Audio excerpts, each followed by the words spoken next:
भारतीय सेना की तीनों शाखाओं थल सेना, नौसेना और वायुसेना में युवाओं की बड़ी संख्या में भर्ती के लिए नई स्कीम लॉन्च की गई है। इस स्कीम के तहत नौजवानों को सिर्फ 4 साल के लिए डिफेंस फोर्स में सेवा देनी होगी। सरकार ने यह कदम तनख्वाह और पेंशन का बजट कम करने के लिए उठाया है। रक्षा मंत्री राजनाथ सिंह के साथ तीनों सेनाध्यक्षों ने एक प्रेस कॉन्फ्रेंस करके इस योजना का ऐलान किया है। पहली भर्ती रैली 90 दिनों में होगी। डिपार्टमेंट ऑफ मिलिट्री अफेयर्स ने और इसकी तरफ से तैयार की गई अग्निपथ रिक्रूटमेंट स्कीम को पहले टूर ऑफ ड्यूटी नाम दिया गया था। स्कीम के तहत शॉर्ट टर्म के लिए ज्यादा सैनिकों की भर्ती की जाएगी। विभाग ही इसे लागू भी करेगा। सरकार ने अपने खर्चों में कटौती के लिए और डिफेंस फोर्स में युवाओं की संख्या बढ़ाने के लिए इस स्कीम को पेश किया है। 4 साल का कार्यकाल पूरा होने के बाद अग्निवीर सेना में स्थायी नौकरी के लिए आवेदन कर सकेंगे। सेना के अधिकारी अग्निवीरों को उनकी योग्यता और प्रदर्शन के आधार पर उन्हें स्थायी करने पर विचार करेंगे। 25% अग्निवीरों को स्थायी कैडर में भर्ती किया जाएगा।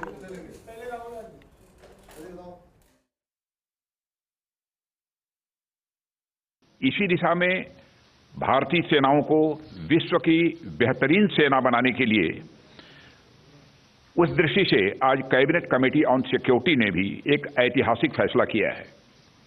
आज का अग्निपथ नामक एक ट्रांसफॉर्मेटिव योजना हम ला रहे हैं, जो हमारी आर्म्ड फोर्सेस में ट्रांसफॉर्मेटिव चेंजेज लाकर उन्हें फुली मॉडर्न और वेल इक्विप्ड बनाएगी।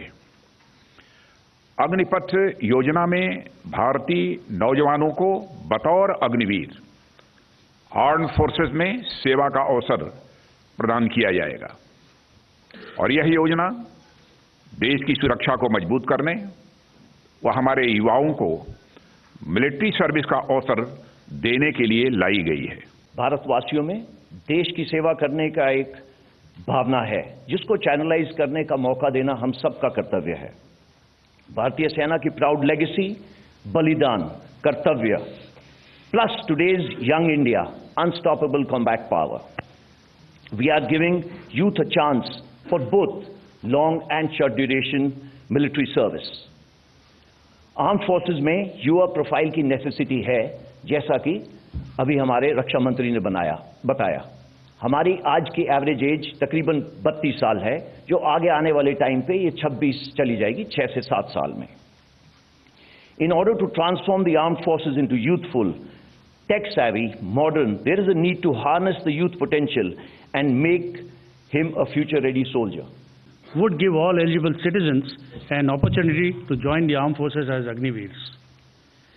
The Agniveers who will form a part of the Indian Air Force are going to be an inherent component of an organization that prides itself on its core values of mission, integrity, and excellence.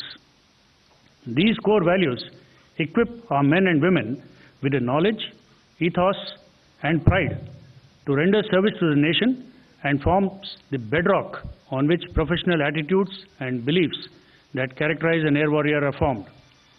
Agniveers, by virtue of the tailored training that will be accorded to them, combined with a robust and resilient unit ethos and work culture, will imbibe these very values. कि Agnipath scheme एक नए दौर की नई सोच है, एक idea जो made in India and make for India है, एक आइडिया जो आर्म फोर्सेस के ह्यूमन रिसोर्सेज मैनेजमेंट को पॉजिटिवली इम्पैक्ट करेगा, एक आइडिया जो युवाओं के एस्पिरेशंस और आर्म फोर्सेस की फ्यूचर रिक्वायरमेंट्स में बैलेंस लाएगा, एक आइडिया जो कारगिल कमेटी रिपोर्ट के अनुसार आर्म फोर्सेस के प्रोफाइल को और यूथफुल बनाएगा। और अगर हम फ्यूचर की सोचें तो एक ऐसा आइडिया जो देश की युवा पीढ़ी को सक्षम, समृद्ध और सशक्त बनाकर पूरे देश में बदलाव लाने की क्षमता रखता है। तो चलिए अब आपको बताते हैं अग्निपथ योजना की तमाम बड़ी बातें। तो आपको ये जानकारी दे दें कि युवाओं को यहां पर 4 साल के लिए सेना में भर्ती कराया जाएगा। तो तमाम बड़ी बातें आपको बता रहे हैं अग्निपथ योजना से जुड़ी हुई, और इस दौरान अग्निवीरों को आकर्षण वेतन भी मिलेगा। ये इसमें सबसे खास बात है। इसके अलावा 4 साल की नौकरी के बाद सेवा निधि पैकेज भी मिलेगा। ये भी इसमें सबसे बड़ी बात। ज्यादातर जवानों को 4 साल के बाद मुक्त कर दिया जाएगा।